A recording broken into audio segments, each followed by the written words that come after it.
کیا ولی کی اجازت کے بغیر عورت کا نکاح ہو سکتا ہے؟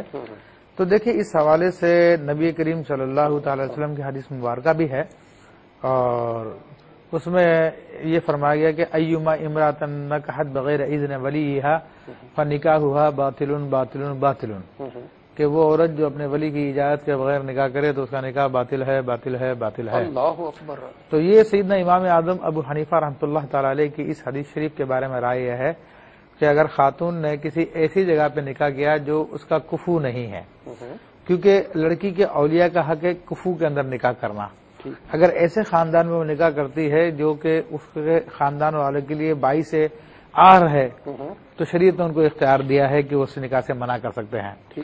تو امام اعظم فرماتے ہیں کہ اگر غیر کفو میں نکاح کیا تو نکاح نافذ نہیں ہوگا۔ جبکہ سیدنا امام محمد رحمۃ اللہ تعالی علیہ امام اعظم کے شاگرد ہیں کہ وہ فرماتے ہیں کہ یہ نکاح سرے سے ہوگا ہی نہیں، اور یہی امام شافعی رحمۃ اللہ علیہ کا مسلک ہے۔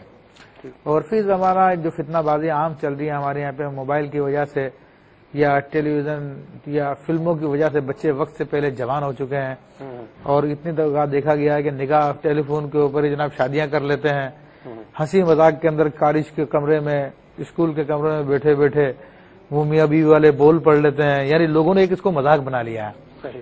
تو اس زمانے کے اعتبار سے میں تو یہ سمجھتا ہوں کہ لوگوں کو فتنے سے بچانے کے لیے یہی فتویٰ جو امام محمد رحمۃ اللہ علیہ امام شافعی کا قول ہے اس پہ فتویٰ دینا بہتر ہے، تاکہ یہ خواری نہ ہو، یہ آوارہ گردی نہ پیدا ہو زیادہ۔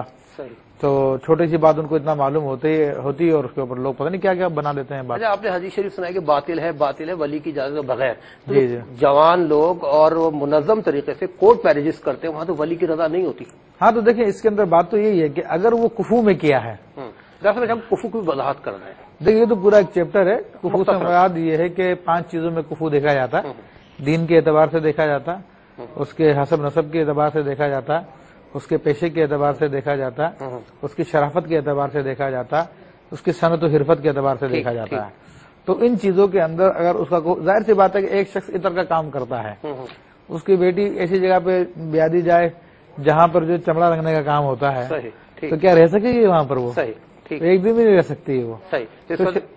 سوری معذرت، تو مطلب کورٹ میرج الاؤ نہیں ہے ولی کی اجازت کے بغیر بھی؟ ہاں اس میں کفو کے ساتھ ہوا تو ہو جائے گی ورنہ نہیں ہوگا۔ ٹھیک، بہت شکریہ۔ ناظرین شامل کرتے ہیں آپ کو پروگرام میں۔